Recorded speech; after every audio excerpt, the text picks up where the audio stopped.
बिस्मिल्लाहिर्रहमानिर्रहीम। अस्सलाम वालेकुम नाज़रीन, आप यूट्यूब चैनल देख रहे हैं। मैं इमरान खान हूँ। ख़बरें तो नाज़रीन बहुत सारी हैं, लेकिन एक ऐसा लतीफ़ा कर दिया PMLN ने, मैं चाह रहा हूँ कि आपका ज़रा मूड अच्छा हो जाए। एक अजीबोगरीब काम उन्होंने किया नून लीग के लोगों ने, और यानी मियाँ साहब बड़ी मुश्किल से अपना गम भुलाते हैं, बड़ी मुश्किल से अपनी तकालीफ को कम करते हैं, लेकिन फिर अचानक से उनके घर में से कोई टिकटॉकर उठ के या PMLN के अंदर मियाँ साहब के खैर ख्वाह उठ के ऊंची आवाज़ में मुकेश के गाने लगा देते हैं। एक तो गाने लगाते हैं मुकेश के, मियाँ साहब को दुखी करते हैं, और लगाते भी ऊंची आवाज़ में, मियाँ साहब को मज़ीद दुखी कर देते हैं। इन्होंने ऐसा एक नया कारनामा किया है, मैं आपको पढ़ के सुनाऊंगा तो आपके भी 14 तबक रोशन हो जाएंगे। आप हैरान हो जाएंगे कि इस किस्म का कॉन्फिडेंस होना चाहिए, यानी हद हो गई है। मुझे एक लतीफ़ा याद आ गया, आज थोड़ा सा मूड अच्छा, आपको लतीफ़ा भी सुना देता हूँ। एक बचपन में ना हम एक कहानी, एक लतीफ़ा टाइप की सुनाते थे। एक दोस्त, वो कहते थे एक औरत थी और उसके 3 बाल थे सर पे। तो वो चली जाती है ब्यूटी पार्लर में और वहाँ जाके बोलती है कि मेरे बालों की आप चुटिया बना दें। तो वो चुटिया करने लगती है तो एक बाल टूट जाता है, तो 2 बाल रह जाते हैं। अब जब 2 बाल रह जाते हैं तो वो कहती है नहीं, आप स्टाइल चेंज कर दें मेरे बालों का, आप चुटिया रहने दें। तो एक बाल और टूट जाता है, तो सिर्फ एक बाल रह जाता है उसके सर पे। तो वो खातून उसे कहती है नहीं, आप रहने दें, मैं बाल खुले छोड़ के चली जाऊंगी। ये हम बचपन में सुनते थे लतीफ़ा। तो यहाँ ना मियाँ नवाज शरीफ साहब का भी एक ऐसा ही हाल है। और मियाँ साहब कहते थे ना, पल्ले नहीं तेला ते कर दी मेला मेला। तो मियाँ साहब के पल्ले तेला भी नहीं रहा, तो मेला मेला कैसे हो रहा था ये देखिए आप। ये जनाब लाहौर में कुछ जगहों पे रिपोर्ट हो रहे हैं कि बैनर्स लगे हुए हैं और मियाँ साहब को कोई बहुत बड़ा चे गवेरा बना के पेश करने की कोशिश की जा रही है। और जी पीपल चॉइस 2024 ये कोई वेबसाइट है, मैंने इसको देखा, खोल के भी देखा, तो यहाँ मियाँ साहब का मुंह खुला हुआ है, आपको नजर आएगा। वेबसाइट को जब आप खोलेंगे, बीच में कोई कॉन्टैक्ट नंबर भी हैं, वो अजीबोगरीब चीज़ें इसके अंदर लिखी हुई हैं। और जनाब मियाँ साहब ने हाथ खड़ा किया हुआ है, 2024 के फाते हैं जनाब मियाँ नवाज शरीफ साहब। और साथ में हमजा शहबाज की फ़ोटो है, उसने भी मुक्का बनाया हुआ है। एक तरफ को मरियम नवाज है, एक तरफ को शहबाज शरीफ साहब है जो है वो कफ ऊंचा करके, और PMLN का लोगो भी लगा हुआ है। तो मियाँ नवाज शरीफ साहब का जनाब ये कोई वेबसाइट है, PMLN के लोगों की होगी। अब इन्होंने जनाब एक प्रोग्राम रख लिया है, और प्रोग्राम बड़ा खौफनाक इन्होंने रख लिया। अगर आप पोस्टर को पढ़ेंगे तो आप हिल जाएंगे। प्रोग्राम रखा है कि नवाज शरीफ की T-शर्ट की नीलामी 16 दिसंबर से 20 दिसंबर तक हो रही है। और जो इसका एड्रेस है वो सुल्तान पार्क, मोर्चा स्टॉप, उमर मार्की नज़दीक, Shadbagh underpass, ring road, Lahore. ये जरा एड्रेस याद कर लें क्योंकि आप लोगों को जाने में दिक्कत ना हो, आप लोगों ने ये शर्ट खरीदनी है। सुल्तान पार्क, मोर्चा स्टॉप, उमर मार्की नज़दीक, Shadbagh underpass, ring road, Lahore. नीचे जनाब इन्होंने अपना टेलीफोन नंबर भी दिया हुआ है, ये आप देख सकते हैं। अगर आपने इस टेलीफोन नंबर पे कॉल करनी है तो आप कर लें। इनका वेबसाइट का एड्रेस भी है www.peoplechoice2024.com। अब पता नहीं किसने मियाँ साहब के साथ ये मजाक किया है, तो वैसे ये मजाक ही है, और मियाँ साहब के साथ मजाक कर दिया गया एक मरतबा फिर। कौन खरीदेगा मियाँ साहब की T-शर्ट? देखिए, अगर किसी ने लेनी भी है तो उसको पैसे देने पड़ेंगे कि यार ये पैसे पकड़ो, जाके मियाँ साहब की T-शर्ट ले आओ। तो अपनी जेब से अगर 1 करोड़ रुपया, 50 लाख रुपया, 60 लाख रुपया लोगों को देकर, गरीबों को, और उन्हें कहा जाए कि लाइन में लगो, लंबी लाइनें लगनी चाहिए, मियाँ साहब की T-शर्ट खरीदो, तो फिर तो चलो बात समझ आती है। लेकिन ये ऐसे होना नहीं है। मैं सिर्फ एक चैलेंज देता हूं, एक शर्त के साथ। इमरान खान की फोटो ना लगाएं, सिर्फ एक शर्ट के ऊपर 804 लिखवा दें, सिर्फ 804 लिखवा दें, और मियाँ साहब के मुकाबले में दुनिया के किसी भी स्टॉल पे रखते हैं। मैं आपको लिख कर देता हूं कि इमरान खान की 100 शर्ट्स बिकेगी मियाँ साहब की 10 शर्ट के मुकाबले में, बल्कि 2 शर्ट्स के मुकाबले में भी। इतनी ज्यादा मकबूलियत का फर्क है इमरान खान का और मियाँ नवाज शरीफ का। और ये मियाँ नवाज शरीफ साहब ने अपनी मकबूलियत में कोई और नहीं कसूरवार, मियाँ साहब खुद कसूरवार है। मियाँ साहब की अपनी औलाद ने और मियाँ साहब के अपने भाई ने मिलकर मियाँ साहब को, और मियाँ साहब ने अपनी मर्जी से अपने आप को, अपनी मकबूलियत को आग लगाई है अपने हाथों से। इतनी पॉलिश की कि मकबूलियत जो है वो काली स्याह हो गई है, वो नजर नहीं आती। ये किया मियाँ साहब ने। इमरान खान साहब की एक फोटो आप निकाल के बेचे ना एक T-शर्ट के ऊपर, और दूसरी तरफ आप पाकिस्तान की सारी पॉलिटिकल क़यादत की फोटो लगाएं, नवाज शरीफ, जरदारी, फजलुर रहमान, ANP वाले, MGM वाले, सबकी फोटो आप लगाकर बेचें। इवन एस्टेब्लिशमेंट के बंदों की भी फोटो आप लगा दें, नहीं बिकनी। और सौदा बिकना ही नहीं। थोड़े दिन पहले काशिफ अब्बासी साहब कह रहे थे ना कि वो बेचने के लिए कोशिश करते हैं। मुस्तफ़ा नवाज खोकर साहब ने बताया जी बड़ी कोशिश की बिलावल का सोशल मीडिया उठाने के लिए, बाहर से बंदे हायर किए, बड़ा पैसा भी इन्वॉल्व किया, नहीं हुआ। भाई प्रोडक्ट बिकती है, वो यही कह रहे थे ना, सौदा होएगा तो बिकेगा ना। जब सौदा ही बिकने वाला नहीं है तो आप जितनी मर्जी अच्छी दुकान में रखें, वो नहीं बिकना। तो यह मियां नवाज शरीफ साहब के लिए एक और शर्मिंदगी का बायस ये चीज बन सकती है। मेरे ख्याल में इसका नोटिस लेना चाहिए और नोटिस लेके इसको कैंसिल करवाना चाहिए, या फिर लोगों को करोड़ों रुपया देकर उन्हें कहा जाए कि आपने जाके लाइन में लग के मियां साहब की शर्ट खरीदनी है, ताकि जो है वो एक माहौल वहां पे बन जाए। लेकिन मैं चैलेंज करता हूं कि पाकिस्तान नहीं, दुनिया के किसी मुल्क के किसी कोने के अंदर आप इमरान खान की और नवाज शरीफ की शर्ट निकाल के बेचें। आप इमरान खान और नवाज शरीफ का मुकाबला करके देख लें, इंडिया में कर लें, पाकिस्तान में कर लें, बरतानिया में कर लें, जहां मर्जी कर लें। भाई आप इमरान खान का मुकाबला करना है तो आप आलमी सतह के लीडरों के साथ कर सकते हैं। आप आलमी सतह के लीडर के साथ इमरान खान साहब का कंपैरिजन करें और फिर निकालें उनकी शर्ट और बेचें, तो इमरान खान फिर भी कहीं ना कहीं एग्जिस्ट कर रहा होगा। वो ब्रांड है, वो इनसे बहुत आगे है। ये वहां तक सोच ही नहीं सकते, पहुंच ही नहीं सकते। आप मियां साहब की दोबारा बेइज्जती करवाने लगे और ऊपर से मियां साहब को फंसवा दिया। फंसे कैसे, ये जरा आप खबर देखिए, ये खबर भी बड़ी इंपॉर्टेंट है। और इसमें जो है मुझे आपको 3 जजेस के रिमार्क्स भी पढ़ के सुनाने पड़ेंगे। उसकी वजह यह है कि जब आप ये सुनेंगे तो आपको आइडिया हो जाएगा कि मामला कितना सीरियस है। आदिल बज़ई आपको पता है, जिसका सबसे ज्यादा अब तक नुकसान हुआ एमएनए बनने के बाद माली नुक्ता नजर से, वो आदिल बज़ई का हुआ। अरबों रुपए का नुकसान हुआ। प्लाजे गिरा दिए, घर गिरा दिए, कारोबार तबाह कर दिए, हर चीज इनकी बर्बाद कर दी गई है आदिल बज़ई की। लेकिन इसने इमरान खान से बेवफाई नहीं की। इसने कहा जी मैं नहीं इमरान खान को अब छोड़ के जा रहा। तो आदिल बज़ई के जो है वो बयान हल्फी पे वो चले गए सुप्रीम कोर्ट। उन्होंने जाके कहा जनाब मैंने तो कभी नून लीग ज्वाइन ही नहीं की, नवाज शरीफ ने एक झूठा हलफनामा इनकी जमात ने दिया मेरा, और उसकी बुनियाद के ऊपर मुझे इनका मेंबर डिक्लेयर कर दिया। मैं इलेक्शन कमीशन को कहता रहा हूं कि मैं मेंबर नहीं हूं। भाई मेरा बयान हल्फी ये वाला जो मैंने पीटीआई को दिया है, लेकिन इलेक्शन कमीशन ने मुझे नवाज शरीफ के कहने के ऊपर डी सीट कर दिया। अब नवाज शरीफ ने इलेक्शन कमीशन ऑफ पाकिस्तान को अंडरटेकिंग दी हुई है कि ये बंदा जो है ये मेरी पार्टी का है। जाली बयान हल्फी जमा करवाने का मतलब पता है आपको क्या है? नवाज शरीफ साहब फंस गए, क्योंकि सुप्रीम कोर्ट ऑफ पाकिस्तान ने फैसला दे दिया आदिल बज़ई के हक में। जस्टिस आयशा मलिक साहिबा, जस्टिस अकील अब्बासी साहब और जस्टिस मंसूर अली शाह साहब। अब जरा आप ये देख लीजिए इनके रिमार्क्स। जस्टिस आयशा मलिक साहिबा कहती है हकायक जांचने के लिए कमीशन ने कोई इंक्वायरी की है, इलेक्शन कमीशन ने कि भाई कौन ठीक कह रहा है, नवाज शरीफ सच बोल रहे हैं आदिल बज़ई? ये तो नहीं हो सकता कि इलेक्शन कमीशन कहिए नवाज शरीफ क्योंकि बड़ा आदमी है सच बोल रहा है। अब इस पे जो है ना वो अकील अब्बासी साहब कहते हैं बस बड़े साहब का खत आ गया तो बंदे को डी सीट कर दो, ये नहीं हो सकता। समझ गए आप बात?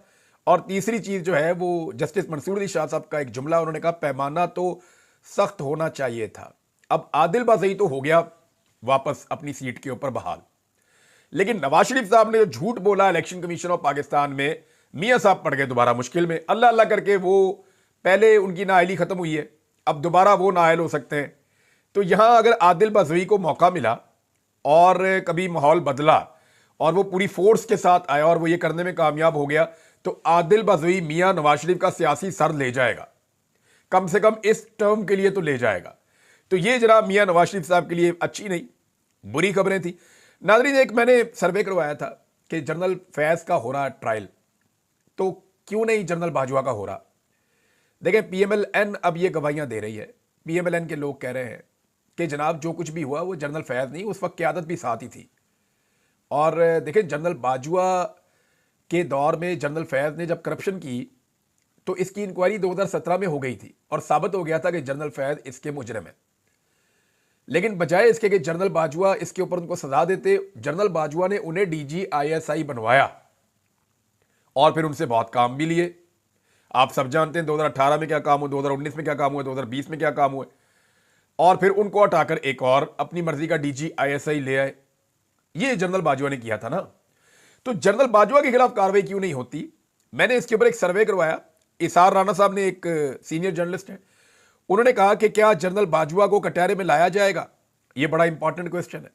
मैंने जब यह सवाल उठाया तो इसमें बहुत अजीब किस्म का रिएक्शन लोगों का आया है कि जनरल फैज पे कार्रवाई हो रही है, बहुत अच्छी बात है, क्या जनरल बाजवा पे भी होनी चाहिए, हाँ या नहीं?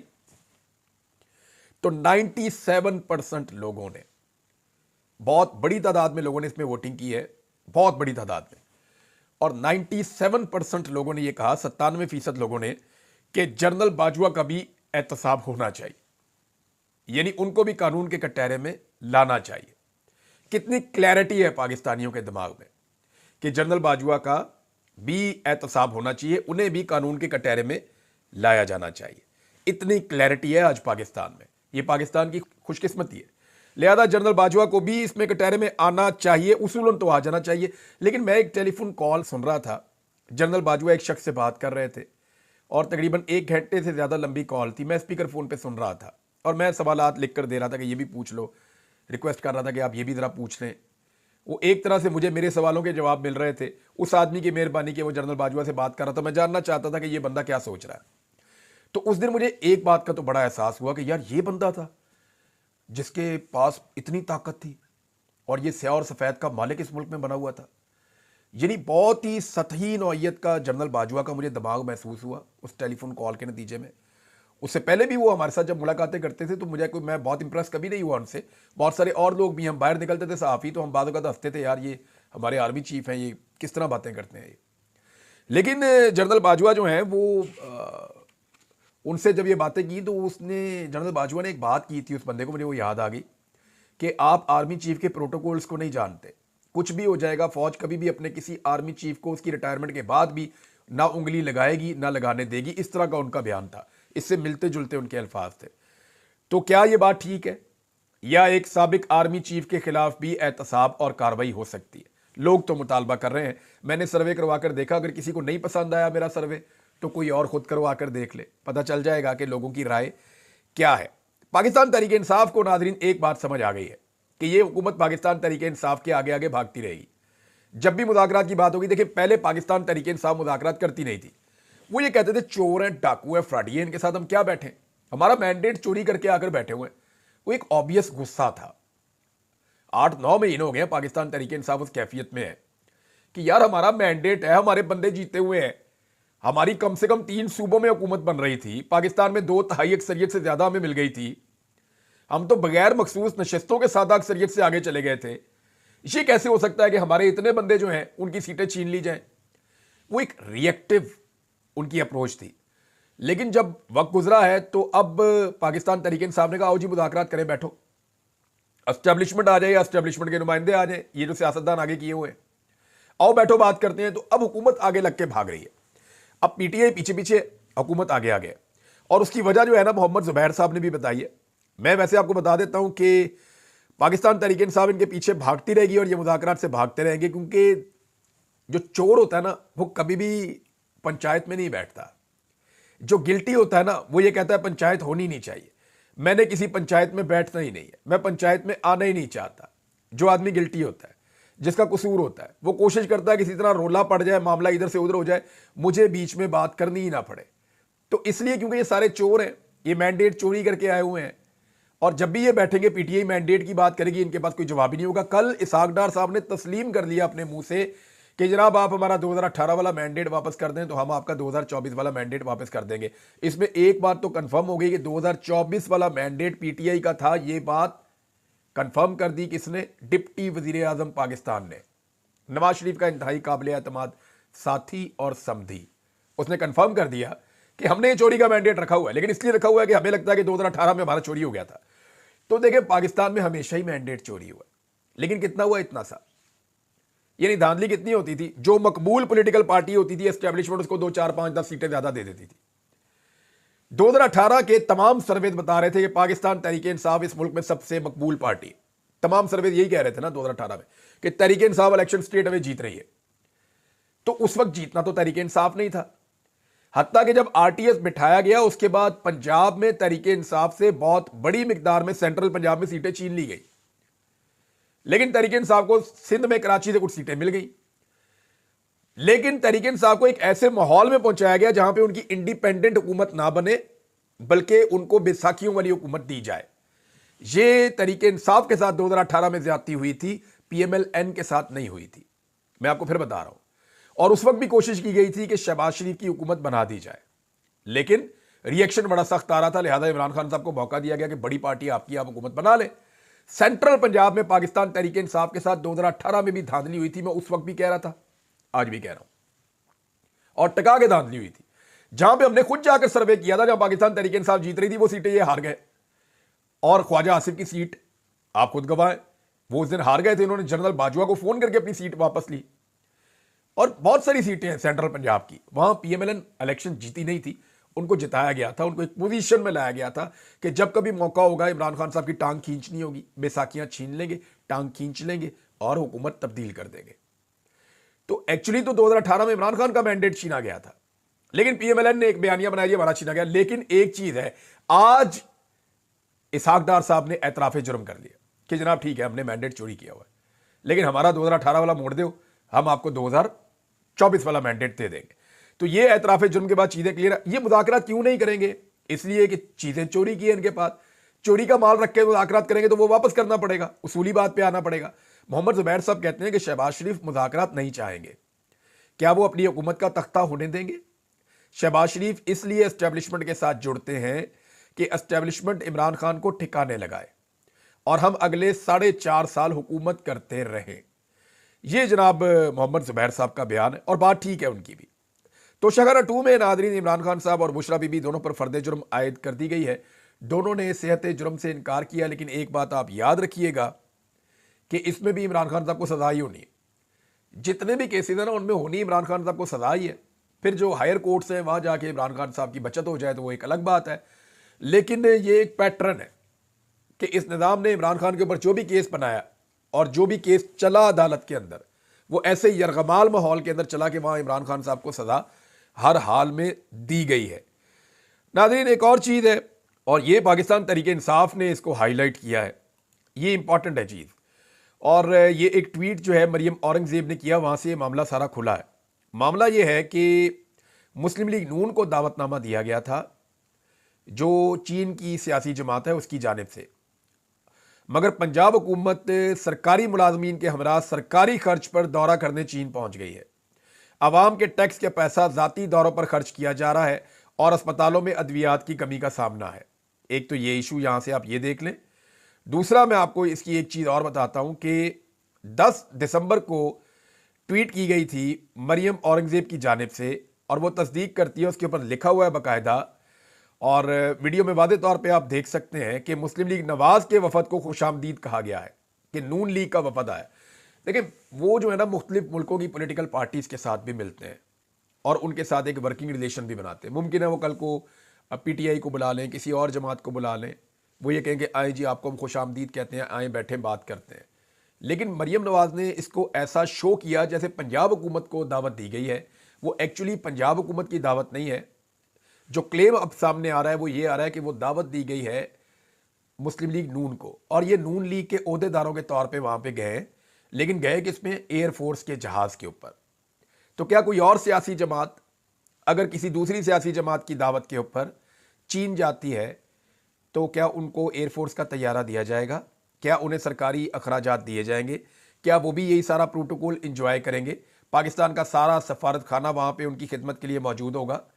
अब हैरत की बात यह है कि जिन भी चाइनीज से मुलाकातें कर रही है मरियम नवाज, हमारे जो मीर मोहम्मद अली साहब हैं वो उन सबसे पहले मिल चुके हैं, और वही तस्वीरें निकल निकल के सामने आ रही हैं। पूरी तस्वीर के अंदर जो है ना वो 15 पाकिस्तानी होते हैं और 2 चाइनीज होते हैं टोटल। तो ऐसा लगता है कि वहां पे चाइनीज जो है या चीनी जो है वो भी इनको मुंह नहीं लगा रहे, जैसे पाकिस्तान में पाकिस्तानी शहरी इनको मुंह नहीं लगाते। इंटरनेशनल डिपार्टमेंट का मकसद भी गैर मुल्की सियासी जमातों और तंजीमों से रवाबित कायम करना होता है। जैसे कि वो तंजीमों से और सियासी जमातों से मिलते हैं, ऐसे ही उन्होंने पीएमएलएन को बुलाया, कल को वो किसी और को भी बुला सकते हैं। लेकिन क्या सबको ऐसा फैसिलिटेट करेगी ये रियासत? सवाल तो ये है। नाज़रीन इमरान खान साहब ने एक बात पर तशवीश का इजहार किया है, और वो ये है कि उनकी पार्टी के लोग, उनका जो बयानिया है, जो वो इमरान खान साहब कह रहे हैं कि हम चलाएंगे एक तहरीक जिसमें हम लोगों को कहेंगे कि वो सिविल नाफरमानी में आए और वो सिविल नाफरमानी की तहरीक का हिस्सा बनते चले जाए, तो पार्टी के लोग इस पर ज़्यादा बातचीत नहीं कर रहे। इस बात पे इमरान खान साहब ने खिफगी का इजहार किया है और इस बात को कंफर्म भी किया अलीमा खान साहिबा ने। यानी अहम खबर यह है कि सिविल नाफरमानी की तहरीक पर पार्टी रहनुमाओं की जानिब से बात ना करने पर अडयाला जेल में इमरान खान पार्टी की आदत पर बरहम, लोगों को सिविल नाफरमानी के बारे में आगाह करने की हदायत। अलीमा खान ने इस बात की तस्दीक की है। दूसरा मैं आपको एक और चीज़ बताऊं नाज़रीन, आज एक दिन और गुजर गया और पाकिस्तान तहरीक इंसाफ ने शोहदा को इंसाफ दिलाने के लिए, लापता अफराद को बाजियाब करवाने के लिए, लाशें या जिंदा अफराद ढूंढने के लिए अब तक कुछ नहीं किया। अब तक के लिए इतने, अपना ख्याल रखिएगा, अपने चैनल का भी। अल्लाह हाफ़िज़।